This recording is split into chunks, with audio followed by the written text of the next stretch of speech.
അതിർത്തിയിൽ യുദ്ധത്തിന്റെ കടുത്ത അശാന്തിയും മിസൈൽ ആക്രമണങ്ങളും തുടരുമ്പോഴും ഭയത്തിന് വഴിപ്പെടാതെ വിശ്വാസത്തിന്റെ വലിയ സാക്ഷ്യവുമായി തെക്കൻ ലബനനിലെ ഒരു കൂട്ടം കുരുന്നുകൾ. തെക്കൻ ലബനനിലെ ക്രൈസ്തവ ഗ്രാമമായ രമേഷിൽ ഹിസ്ബുള്ള നടത്തിയ റോക്കറ്റ് ആക്രമണങ്ങളുടെ ഭീതി നിലനിൽക്കെയാണ് 50-ലധികം കുട്ടികൾ ഒരുമിച്ച് തങ്ങളുടെ ആദ്യ കുർബാന സ്വീകരിച്ചത്. യുദ്ധക്കെടുതികൾക്കിടയിലും ഗ്രാമത്തിലെ ജനങ്ങൾ പുലർത്തുന്ന അടിയുറച്ച വിശ്വാസത്തിന്റെയും പ്രതിരോധത്തിന്റെയും പ്രത്യാശയുടെയും പ്രകടനമായി ഈ തിരുക്കർമ്മങ്ങൾ മാറി. മെയ് 31 ഞായറാഴ്ച രാവിലെ ദേവാലയത്തിൽ തിരുക്കർമ്മങ്ങൾ നടക്കാനിരിക്കെയാണ് ജനവാസ മേഖലയ്ക്ക് മുകളിലൂടെ മിസൈൽ ആക്രമണമുണ്ടായത്. വലിയ ദുരന്തം ഒഴിവായത് തലനാരിഴയ്ക്കാണ്.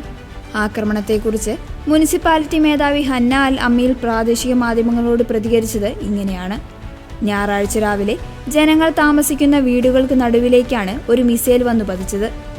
ദൈവാനുഗ്രഹം കൊണ്ട് മാത്രമാണ് ഒരു വൻ ദുരിതം ഒഴിവായത്.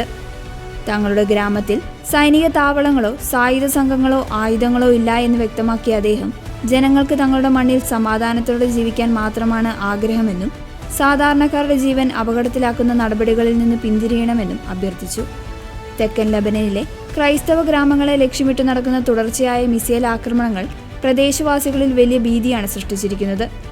കഴിഞ്ഞ വെള്ളിയാഴ്ച മാത്രമുണ്ടായ ആക്രമണത്തിൽ മർജിയൂൺ മേഖലയിലെ ജനവാസ കേന്ദ്രങ്ങൾക്ക് കടുത്ത നാശനഷ്ടം സംഭവിച്ചിരുന്നു. അതേസമയം ആക്രമണത്തിൽ സെന്റ് ജോർജ് ഗ്രീക്ക് ഓർത്തഡോക്സ് ചർച്ചിന്റെ വലിയൊരു ഭാഗം തകർന്നിരുന്നു. സേക്രഡ് ഹാർട്ട്സ് ഹൈസ്കൂളിന്റെ പരിസരത്തും കെട്ടിടത്തിന് മുകളിലും മിസൈൽ പതിച്ച് കനത്ത നാശനഷ്ടങ്ങൾ ഉണ്ടായിട്ടുണ്ട്. നാളെക്കുറിച്ച് ഞങ്ങൾക്ക് ഉറപ്പില്ല, എങ്കിലും ഞങ്ങൾ പ്രാർത്ഥിക്കുന്നു. ആദ്യ കുർബാന സ്വീകരിച്ച ഒരു കുട്ടിയുടെ പിതാവും പ്രദേശവാസിയുമായ റിസ്കില്ലാലം വാർത്താവിഭാഗമായ ACIയോട് പറഞ്ഞു. 2023 ഒക്ടോബർ 8 മുതൽ തങ്ങൾ യുദ്ധത്തിന്റെ നിഴലിലാണ് ജീവിക്കുന്നതെന്നും കുട്ടികളും മാതാപിതാക്കളും കടുത്ത ആശങ്കയിലാണെന്നും അദ്ദേഹം പറഞ്ഞു.